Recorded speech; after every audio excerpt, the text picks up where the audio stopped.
Olá pessoal, estamos aqui para mais uma videoaula para corrigirmos este algoritmo. Vamos lá.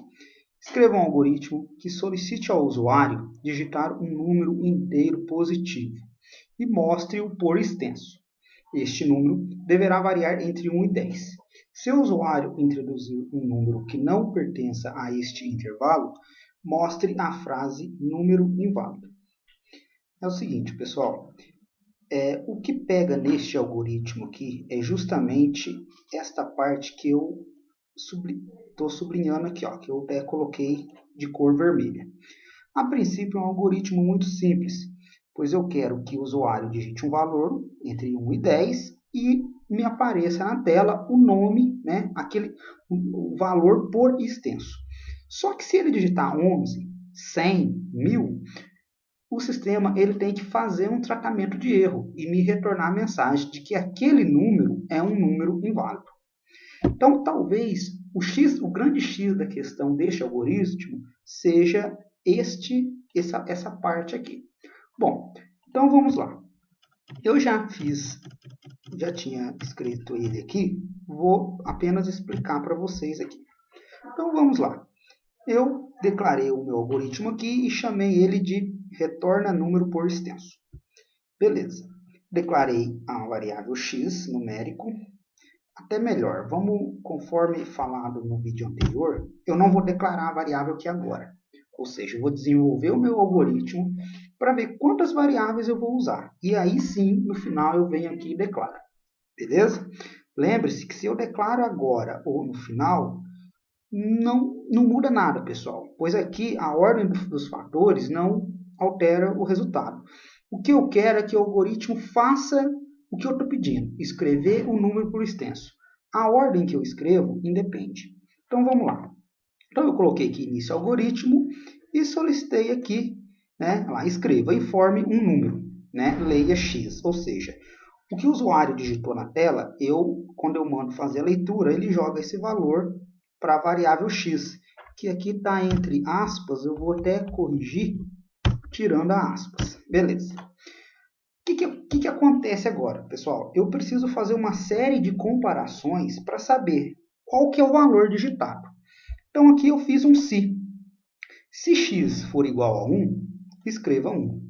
Se x for igual a 2, escreva 2. E assim por diante eu fiz até o 10.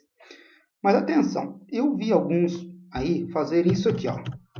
Se x for igual a 1, pessoal, isso aqui está errado. Isso aqui não é sintaxe de algoritmo. A sintaxe correta que vocês devem fazer é isso aqui, ó, x igual a 1. Muitos não colocaram entre parênteses. Também está errado. Tem que estar entre parênteses a condição de comparação. Beleza? Então, tranquilo. Digitei todas as possibilidades. E aqui no final, o que eu tenho que fazer? Ó, eu tenho que fazer um tratamento de erro. Eu tenho que colocar um senão. Por que acontece? Se ele escrever o número 11, por exemplo, ele vai vir aqui, ele vai entrar aqui? Não. Ele vai cair aqui. Vai entrar aqui? Não. E assim por diante. No momento que ele chegar aqui no 10, ele vai ver que não é nenhum valor desse aqui. Então, ele vai cair no senão e vai escrever na tela valor inválido. Beleza? Então, o algoritmo é isso aí. Vamos passar ele lá para o Pascal para a gente ver como é que vai ficar. Vamos lá. Assim, só antes de terminarmos aqui, eu vi que eu usei apenas uma variável, apenas a variável x, que foi a que eu usei para fazer a leitura e depois para fazer as comparações no si. Então, quer dizer que eu vou ter apenas uma variável x, que vai ser do tipo numérico. Por que numérico? Porque eu vou ler números inteiros. Tranquilo? Bom, galera, então aqui eu já codifiquei no Pascal, né, aquele algoritmo. Vamos ver como é que ficou aqui, ó. Então, né, o que eu fiz aqui? Ó, eu declarei as minhas variáveis, né, no caso uma só que eu tenho, e iniciei o meu algoritmo aqui com esse begin que termina aqui nesse end aqui. Então, eu coloquei lá na tela, ó, writeLine, informe um número, readLine x, né, ou seja, leia o número lá.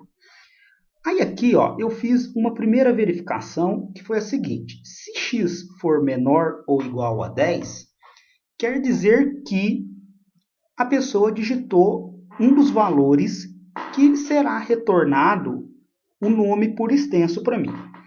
Então, se x for menor ou igual a 10, then, né? Ou seja, faça, né? Faça o quê?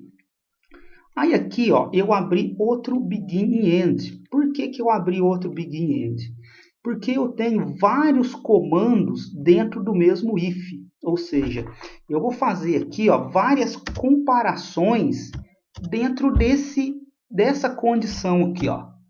X for menor ou igual a 10, entra aqui. Aqui dentro eu vou ter 10 possíveis combinações de acontecer aqui, ou seja, 10 ifs, 10 comandos aqui. Por isso que eu coloquei tudo dentro de um begin e um end, certo? Então ele entrou aqui e faz a primeira comparação. If, né, se x for igual a 1, então writeLine 1. Note, pessoal, que nesse if eu já não coloquei begin end. Por quê? Porque dentro desse if aqui eu vou executar apenas uma coisa, que é esse writeLine, caso esta condição seja verdadeira, né?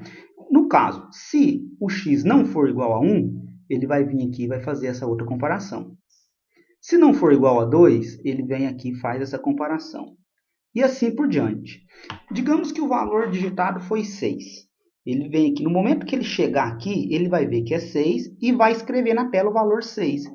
Nesse momento, ele já vem aqui para o end e sai da condição. Do end, ele pula para esse outro end aqui e termina o programa. O que vai acontecer? Se o usuário digitar um valor 11, 12 ou 13, por exemplo, ele não vai entrar aqui nesse begin, ó. Ele vai vir direto para esse else e vai escrever valor inválido, que foi o que nós fizemos no nosso algoritmo. Beleza? Vamos lá, vamos compilar aqui então, para ver se vai dar tudo certo. Então, vou clicar aqui, olha lá, informa o número. Número 3, o valor 3. Né? Vamos brincando aqui, valor 7. 7, escreveu na tela para mim. Vou digitar o valor 23, valor inválido, que é o que o nosso algoritmo está pedindo, certo? Pessoal, já que a gente vai entrar um pouco nessa parte de programação aqui, ó, vamos brincar um pouquinho aqui com esse código aqui. Alguns alunos questionaram comigo a questão de write ou writeLine, né? O que acontece? Ó, aqui está o writeLine, readLine. Então, notem o seguinte, que o sistema escreveu para mim e colocou o cursor na linha de baixo para eu digitar. Ó. Veja bem, isso por quê? Porque eu usei o writeLine, certo? Se eu estivesse aqui, por exemplo, ó, digitado apenas write, não está errado também, pessoal. Muitos alunos questionaram comigo que o correto é writeLine e não write, ou vice-versa. Não está errado também. Por quê? Vamos ver o que acontece? Ó, quando eu digito apenas write, o cursor fica parado aqui na frente. Ó, note, ele vai dar uma estética um pouco melhor para o meu programa. Valor inválido. Beleza? E aqui, pessoal, o que acontece? Eu poderia melhorar esse programa meu aqui visualmente, né? Fazendo algumas coisas aqui, por exemplo. A primeira coisa que escreve é essa frase aqui, né? Informe o número. Então, o que eu poderia fazer? Ó? Poderia vir aqui e dar um writeLine antes aqui, ó. Fazer isso aqui, ó. Ó, writeLine.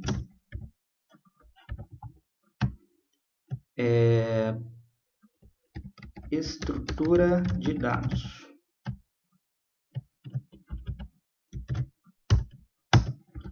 Mais um writeLine.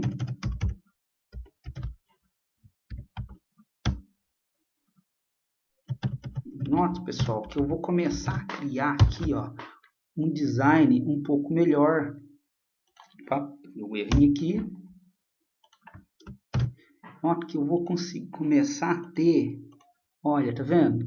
um design um pouco mais bacana aqui para o meu aplicativo, certo? Se eu, olha, aqui eu coloquei right line. Se na última aqui eu tivesse colocado right, né? O que vai acontecer? Esse nome aqui vai aparecer escrito aqui na frente. Olha lá, olha, tá vendo? Então, pessoal, muito atento quando for digitar esses right line.